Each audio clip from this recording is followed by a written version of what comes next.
ପୂର୍ବ କେନ୍ଦ୍ରୀୟ ବଙ୍ଗୋପସାଗରରେ ଲଘୁଚାପ କ୍ଷେତ୍ର ସୃଷ୍ଟି ଥିବାର ସମ୍ଭାବନା ରହିଛି ବୋଲି ଅପରାହ୍ନରେ ଜାରି ସତର୍କ ସୂଚନାରେ କହିଛି ଭାରତୀୟ ପାଣିପାଗ ବିଭାଗ ଭୁବନେଶ୍ୱର ସ୍ଥିତ ଆଞ୍ଚଳିକ କେନ୍ଦ୍ର।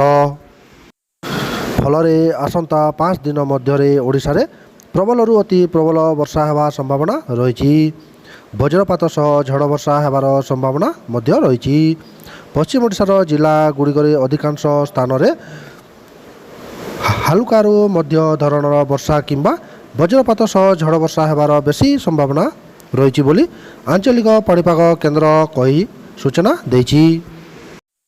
ଆଜିର ପାଣିପାଗ ଖବରରେ ଏତିକି। ଆଶା କରୁଛି ଆଜିର ଖବରଟି ଆପଣମାନଙ୍କୁ ପସନ୍ଦ ଆସିଥିବ। ତାହେଲେ ଲାଇକ୍ଟେ ସେୟାରଟି କରିବା ଭୁଲିବେନି। ଏମିତି ଖବର ଦେଖିବା ପାଇଁ ଆମ ଓଡ଼ିଆ ନ୍ୟୁଜ୍ ଚ୍ୟାନେଲକୁ ପ୍ଲିଜ୍ ସବସ୍କ୍ରାଇବ୍ କରି ନିଅନ୍ତୁ। ଓକେ ଫ୍ରେଣ୍ଡ, ନମସ୍କାର।